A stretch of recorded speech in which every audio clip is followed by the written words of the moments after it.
Hello students, welcome to Group 5. In this lecture 1.7, we will find the electric potential due to dipole at a general point. कोई भी arbitrary point है उस पर हम potential find करेंगे. जैसे last to lectures में हमने एक्सियल पॉइंट और इक्वेटोरियल पॉइंट पे फाइंड किया था पोटेंशियल, बट वो पर्टिकुलर पॉइंट थे कुछ. अब यहाँ पर कोई भी जनरल पॉइंट हो तो उसके लिए हमें पोटेंशियल फाइंड करना है. तो सबसे पहले एक डाइपोल ले लेते हैं, electric dipole. So minus Q charge ये है और ये है प्लस क्यू चार्ज. ये इसका मिड पॉइंट ओ. तो ओ पॉइंट से दोनों चार्जेस की डिस्टेंस कितनी होती है? एल. सो ये डिस्टेंस भी एल और ये भी एल. अब हमें एक जनरल पॉइंट लेना है कोई भी. सपोज मैंने एक जनरल पॉइंट यहाँ पर ले लिया, ये पी पॉइंट है. यहाँ पर हमें पोटेंशियल फाइंड करना है और इस ओ से पी पॉइंट की जो डिस्टेंस है वो कितनी है? आर. सपोज ये एंगल कितना है? थीटा.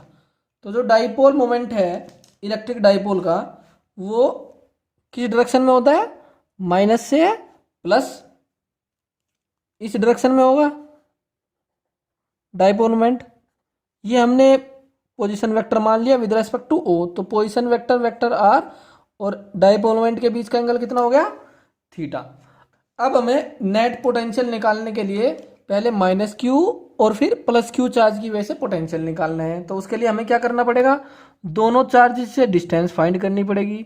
सपोज जो ये चार्ज है इससे डिस्टेंस है R1 और जो ये चार्ज है इससे डिस्टेंस ले लेते हैं हम R2. सो R1 और R2 पहले फाइंड करने पड़ेंगे हमें. तो इसके दो मेथड है R1 और R2. एक तो जो एनसीईआरटी में गिवन है वो थोड़ा सा लेंथी है, पहले शॉर्टकट मेथड कर लेते हैं. सो R1 और R2 फाइंड करने के लिए हम क्या करेंगे? जो प्लस क्यू चार्ज है उससे इस पर एक परपेंडिकुलर ड्रॉ करेंगे ऐसे. ओके.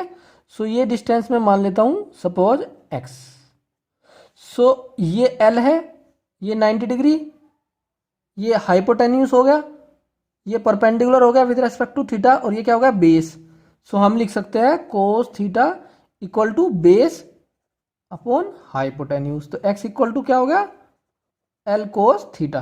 सो ये टोटल लेंथ यहां से यहां तक तो है r, ये होगी x. तो ये लेंथ कितनी बची यहाँ से यहाँ तक? इस पॉइंट से इस पॉइंट तक. तो ये हो जाएगी r माइनस एक्स. तो x क्या है? L cos theta. अब क्योंकि r बहुत ज़्यादा डिस्टेंस है इन कंपेरिजन टू L. सो हम इसको P से ये जो पॉइंट है, ये जो डिस्टेंस है, इसको हम R1 के इक्वल कंसिडर कर सकते हैं फॉर अप्रोक्सीमेशन. सो इस पॉइंट को अगर मैं M मान लेता हूँ, सो R1 will be nearly MP for R very very greater than L. Okay. So R1 किसके बराबर होगा? MP. सो R1 की वैल्यू हो जाएगी R minus x. R minus x ये हो जाएगा R minus L cos theta. तो ये था शॉर्टकट मेथड. अब अगर इसको दूसरे तरीके से करना चाहे, क्योंकि हमें मेनली यही कैलकुलेट करना है, ऐसे ही R2 कैलकुलेट कर लेंगे. सो इसको दूसरे तरीके से कैलकुलेट करने के लिए हम क्या करेंगे? एक ट्रिग्नोमेट्रिक प्रॉपर्टी का यूज करेंगे. जैसे एनसीईआरटी में कर रखा है वही मेथड हम करके दिखाने की कोशिश कर रहे हैं.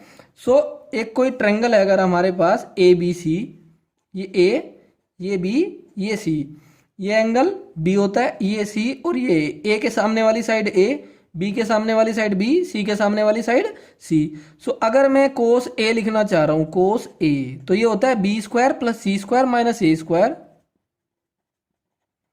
Upon 2BC.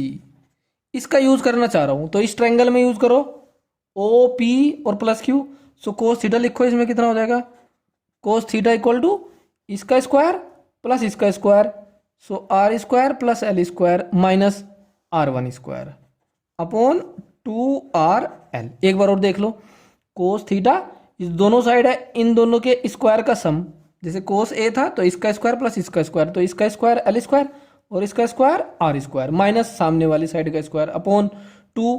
ये दोनों एडजेकेंट साइड है उनका मल्टीप्लीकेशन. इस तरह से हमें R1 निकालना है तो हम लिखेंगे इसको R1 square equal to 2RL cos theta. ये माइनस में हो जाएगा, इसको इधर लाएंगे तो ये इधर और ये हो जाएगा plus R square plus L square. Check कर लो. इसको इधर लिखेंगे तो 2RL cos theta, R1 square इधर लेंगे तो ये उधर चला जाएगा. इस तरह से हम लिख सकते हैं इसको. अब इसको लिख लेंगे R square minus 2RL cos theta. L square को कर देंगे हम नेग्लेक्ट, क्योंकि एल स्क्वायर बहुत छोटा हो जाएगा in comparison to R square. अब इसमें से आर स्क्वायर कॉमन ले लो, सो 1 माइनस 2L/r कोस थीटा, ये हो जाएगा R1 स्क्वायर। सो यहाँ से R1 हो जाएगा R1 minus 2L/r cos theta power 1/2। सो इसमें लगाएंगे हम बाइनोमियल एक्सपेंशन। बाइनोमियल क्या होता है, 1 plus x to the power n equal to 1 plus nx for x very very less than 1। तो ये 1/2 आ जाएगा मल्टीप्लीकेशन में। सो क्या हो जाएगा R1 equal to R1 minus 1/2 multiplication में। सो 1/2 इंटू 2L/r कोस थीटा, 2 से 2 कैंसिल, r के अंदर मल्टीप्लाई करो, so r minus L/r into r, तो r से r cancel, L cos theta. So एक तरीका ये है और एक ये है शॉर्टकट, इस तरह से हम सोल्व कर सकते हैं। सो ये एनसीईआरटी में गिवन है, इसको आप अप्लाई कर सकते हो डायरेक्ट। सिमिलरली अब हमें R2 कैलकुलेट करना है, तो हम क्या करेंगे, इससे परपेंडिकुलर ड्रॉ कर लेंगे, इस O पॉइंट से इस पर। तो इसके लिए हम ये परपेंडिकुलर ड्रॉ कर लेंगे। ओके, अब ये L है, जब ये एंगल थीटा है तो लगभग ये एंगल भी थीटा होगा, क्योंकि ये डिस्टेंस बहुत लार्ज है और ये डिस्टेंस है बहुत कम। सो ये एंगल भी थीटा होगा और नियरली ये एंगल भी थीटा। सो ये L, सो ये डिस्टेंस कितनी होगी, L कोस थीटा यहाँ तक।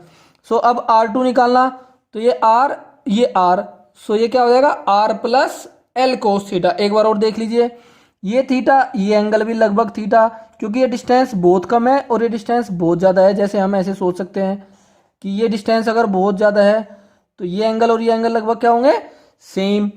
सो इसके लिए ये थीटा हो गया, तो ये L, तो ये बेस हो गया, फिर से L कोस थीटा।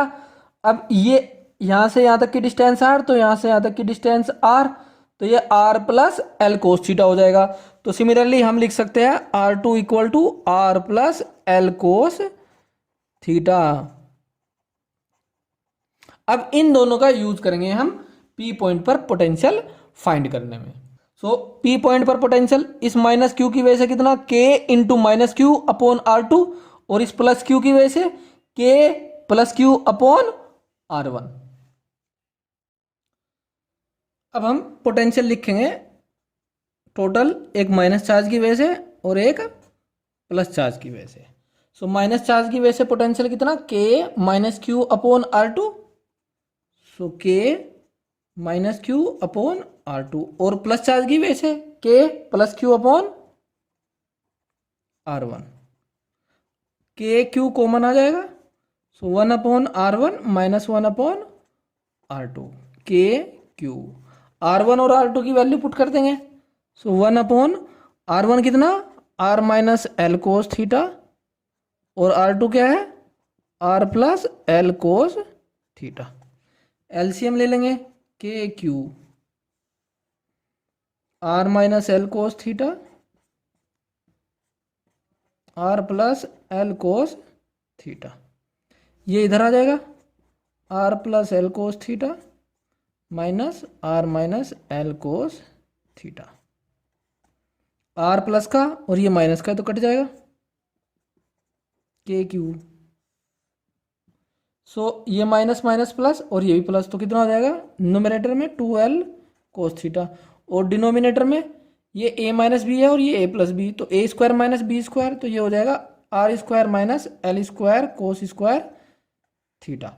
अब हमें पता है Q इंटू 2L क्या होता है, dipole moment, Q into 2L, सो ये हो जाएगा के P cos theta upon R square minus L square cos square theta.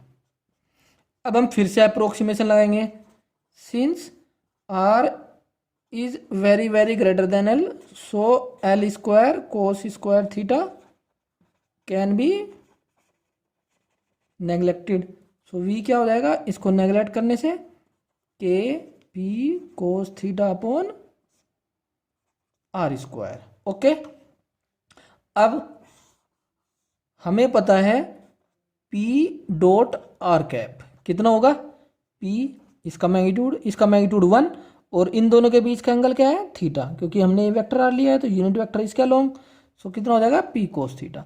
So P cos theta की वैल्यू हम क्या लिख सकते हैं यहाँ से, K P dot R cap upon R का स्क्वायर, मैग्नीट्यूड का स्क्वायर। अब इसको यूनिट वेक्टर को हम ये भी लिख सकते हैं, वेक्टर आर अपॉन उसका मैग्नीट्यूड। सो के पी डॉट वेक्टर आर, तो अपॉन आर करेंगे तो नीचे क्या हो जाएगा, आर क्यूब, ये भी लिख सकते हैं। ठीक है जी। सो ये भी लिख सकते हैं अगर डाइपोल मोमेंट को वेक्टर फॉर्म में लिखें। अब इससे दोनों फॉर्मूले आ सकते हैं एक्सियल और इक्वेटोरियल पॉइंट पर। सो अगर एक्सियल के लिए करें, एक्सियल के लिए थीटा कितना हो जाएगा, ये इसका एक्सिस के लिए थीटा कितना, 0। So theta equal to 0। So cos 0 कितना होता है, 1। तो v इक्वल टू क्या हो जाएगा, के पी अपॉन आर स्क्वायर, यही होता है फॉर्मूला एक्सिस पर। अब अगर इक्वेटोरियल पॉइंट के लिए ले, इक्वेटोरियल के लिए थीटा क्या हो जाए, 90 डिग्री, क्योंकि परपेंडिकुलर बाइसेक्टर होता है इक्वेटोरियल पॉइंट। सो थीटा कितना, 90 डिग्री। कोस 90 कितना होता है, 0, तो v कितना हो गया, 0। सो एक्सियल पॉइंट पर ये होता है पोटेंशियल, और इक्वेटोरियल पॉइंट पर पोटेंशियल कितना होता है, 0। तो ये इससे फाइंड कर लेते हैं।